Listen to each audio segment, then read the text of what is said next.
Hi everyone, welcome again for another edition of Story Time with Robbie, and hope and happy Wednesday to you. Today I'm going to be reading Giraffes Can't Dance by Giles Andreed, and I'm going to be reading On a Snowy Night by Jean Little. And I'm going to be reading Five Little Bunnies by Kimberly and James Dean.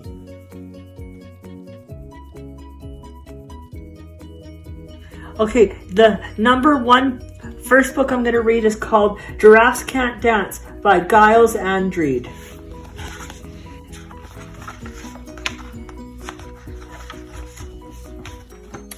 Gerald was a tall giraffe whose neck was long and slim, but his knees were awfully crooked, and his legs were rather thin.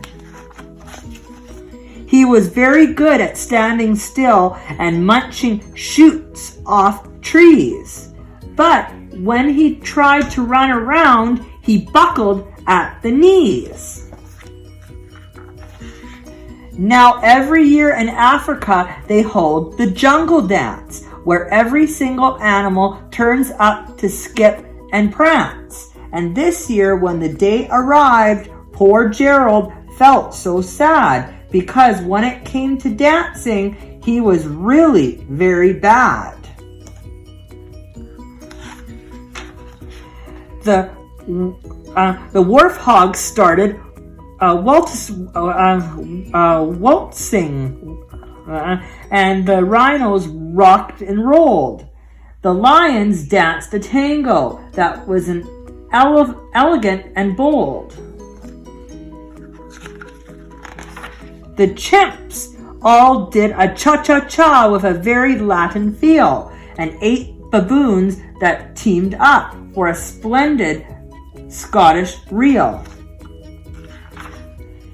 Gerald swallowed bravely as he walked toward the floor, but the lions saw him coming, and they soon began to roar. "Hey, look at clumsy Gerald," the animals all sneered. "Giraffes can't dance, you silly fool. Oh, Gerald, you're so weird." Gerald simply froze up. He was rooted to the spot. "They're right," he thought. "I'm useless. Oh, I feel like such a clot." So he crept off from the dance floor and he started walking home. He never felt so sad before, so sad and so alone. Then he found a little clearing and he looked up at the sky. "The moon can be so beautiful," he whispered with a sigh. "Excuse me," coughed a cricket who'd seen Gerald earlier on, but sometimes when you're different, you just need a different song. Listen to the swaying grass and listen to the trees. To me, the sweetest music is those branches in the breeze. So imagine that the lovely moon is playing just for you. Everything makes music if you really want it to. With that, the cricket smiled and picked up his violin. Then Gerald felt his body do the most amazing thing. His hooves had started shuffling, marking circles on the ground. His neck was gently swaying and his tail was swishing round. He threw his arms out sideways and he swung them everywhere. Then he did a backward somersault and leaped up in the air. Gerald felt so wonderful, his mouth was open wide. "I'm dancing! Yes, I'm dancing, Gerald cried. Then one by one, each animal who'd been there at the dance arrived while Gerald boogied on and watched him quite entranced. They shouted, "It's a miracle! We must be in a dream! Gerald's the best dancer that we've ever seen." "How did you learn to dance like that? Please, Gerald, tell us how." But Gerald simply twirled around and finished with a bow. Then he raised his head and looked up at the moon and stars above. We all can dance, he said, when we find music that we love. The end. All right, the second story I'm going to read is called On a Snowy Night by Jean Little. Rosa Rabbit wanted to bite somebody. When Rosa was given to Brandon on his 5th birthday, he shouted, "She's better than perfect, Mom." He stroked her and fed her bits of carrots and apples from his fingers. She nibbled, but she never once bit him.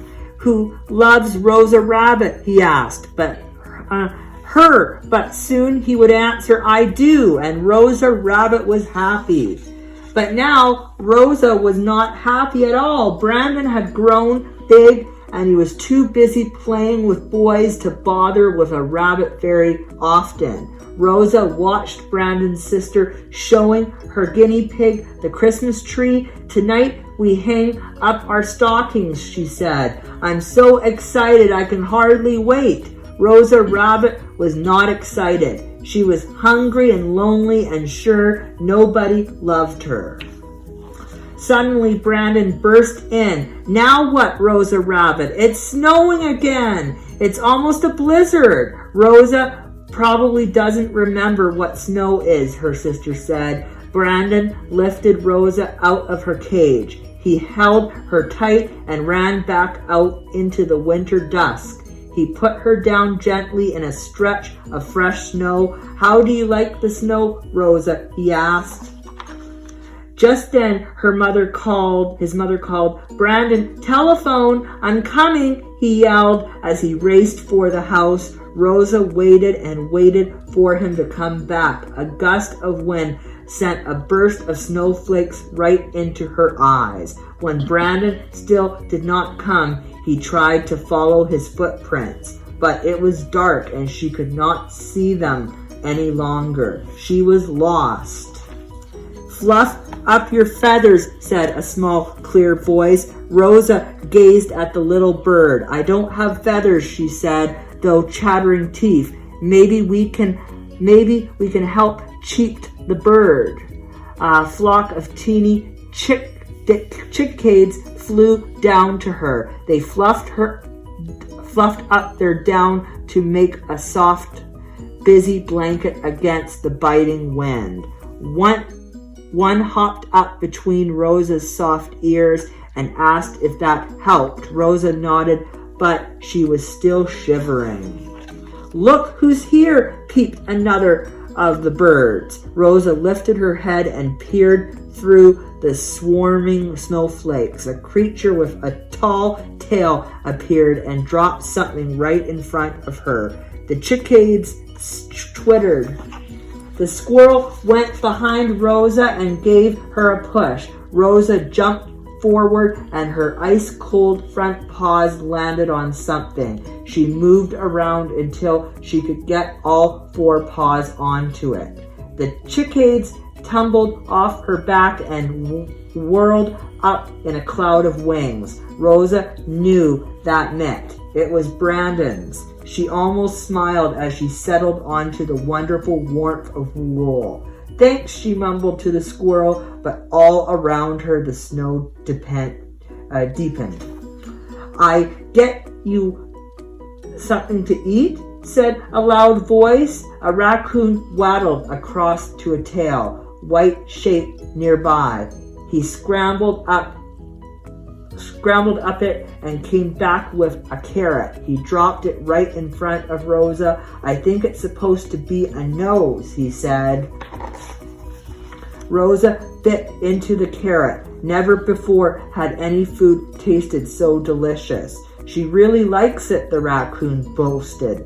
"We can see that, buddy," snapped a mouse, peering up with longing. Rosa knew how it felt to be hungry. Every so often, Brandon forgot to feed her. She rolled the last little bit of carrot away with her nose and watched the mouse pounce upon it.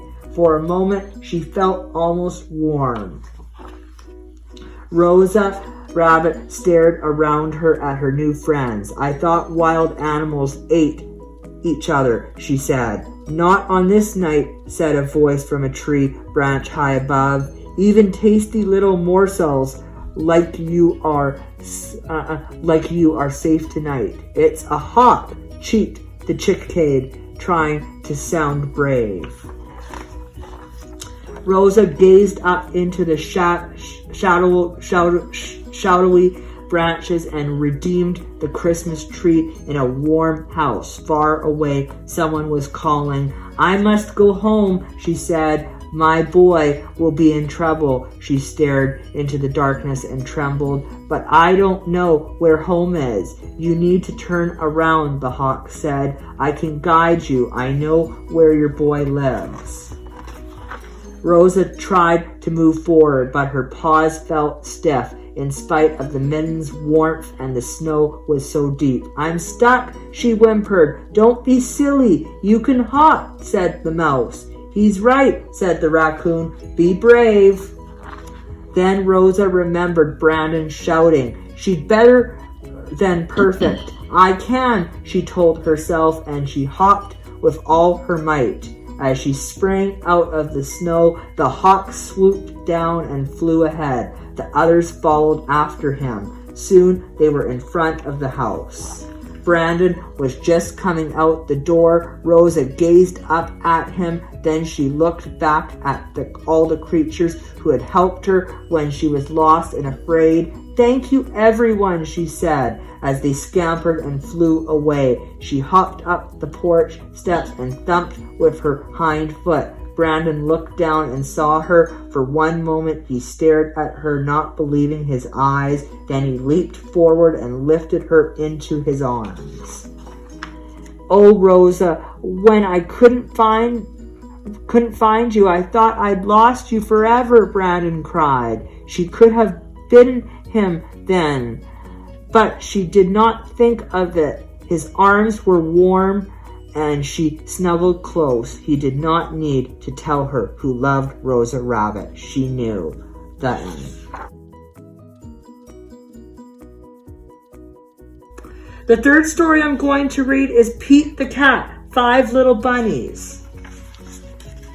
One night, Pete was bunny sitting 5 little bunnies when all of a sudden 5 little bunnies hopping on the bed. One fell off and bumped his head. Pete called the doctor and the doctor said, no more bunnies hopping on the bed.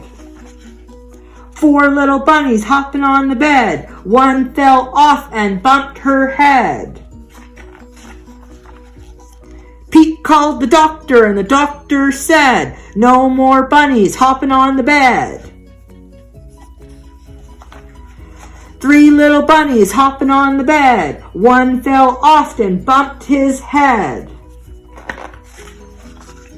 Pete called the doctor and the doctor said, no more bunnies hopping on the bed. 2 little bunnies hopping on the bed. One fell off and bumped his head. Pete called the doctor and the doctor said, no more bunnies hopping on the bed. 1 little bunny hopping on the bed. One fell off and bumped her head. Pete called the doctor and the doctor said, put those bunnies straight to bed. So Pete and the 5 little bunnies hopped right into bed. That end. And by the way, that story was by Kimberly and James Dean. All right, thank you so much for watching. Join me again on Saturday when I read you a couple of Easter stories and another story about a bunny. Have a great day. Bye.